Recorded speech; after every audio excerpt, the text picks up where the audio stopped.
તાજિકિસ્તાનમાં હિજાબ વિધિ પર પ્રતિબંધ, કાયદાનું ઉલ્લંઘન કરવા બદલ 5 લાખનો દંડ. રાષ્ટ્રપતિએ કહ્યું, આ અભદ્રતાનો પુરાવો છે. દેશમાં 96% વસ્તી મુસ્લિમ બહુમતી ધરાવતા દેશ તાજિકિસ્તાને હિજાબના ઉપયોગ પર પ્રતિબંધ મૂક્યો છે. આ ઉપરાંત ઈદના તહેવાર પર બાળકોને આપવામાં આવતી ઈદી પર પણ દેશમાં પ્રતિબંધ મૂકવામાં આવ્યો છે. રાષ્ટ્રપતિ ઇમોમાલી રહેમાને હિજાબને વિદેશી વસ્ત્રો ગણાવતા પ્રતિબંધની જાહેરાત કરી છે. નવા કાયદાનું પાલન ન કરવા બદલ ₹60,000થી લઈને ₹5 લાખ સુધીના દંડની જોગવાઈ છે. તે જ સમયે જો કોઈ ધાર્મિક અથવા સરકારી અધિકારી આ કાયદાનું પાલન નહીં કરે તો તેના પર ₹3થી ₹5 લાખનો દંડ કરવામાં આવશે. દેશમાં ધર્મનિરપેક્ષતા પ્રોત્સાહન આપવા માટે સરકારે આ પગલાં લીધા છે. લગભગ 10 મિલિયનની વસ્તી ધરાવતા તાજિકિસ્તાનમાં 96%થી વધુ લોકો ઇસ્લામને અનુસરે છે. દેશની ધાર્મિક સમિતિના અધ્યક્ષ સુલેમાન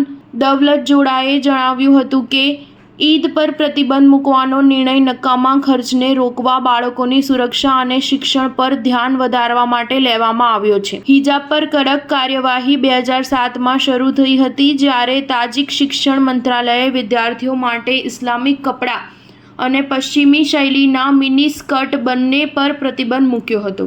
બાદમાં આ પ્રતિબંધ તમામ જાહેર સંસ્થાઓ સુધી લંબાવવામાં આવ્યો હતો.